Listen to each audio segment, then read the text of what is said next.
Aloha! From Long Island's very own HawaiianDan of TalkFishTV.com. Now it is Wednesday evening, May 15th, and we're going to fish through the early morning, Thursday, May 16th, and we're going to see what we can find out there.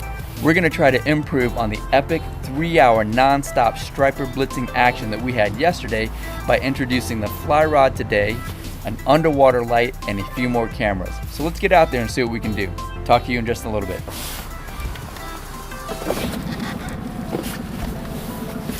Every single time.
Alright friends, we're back at the dock, and we did have a pretty good night tonight.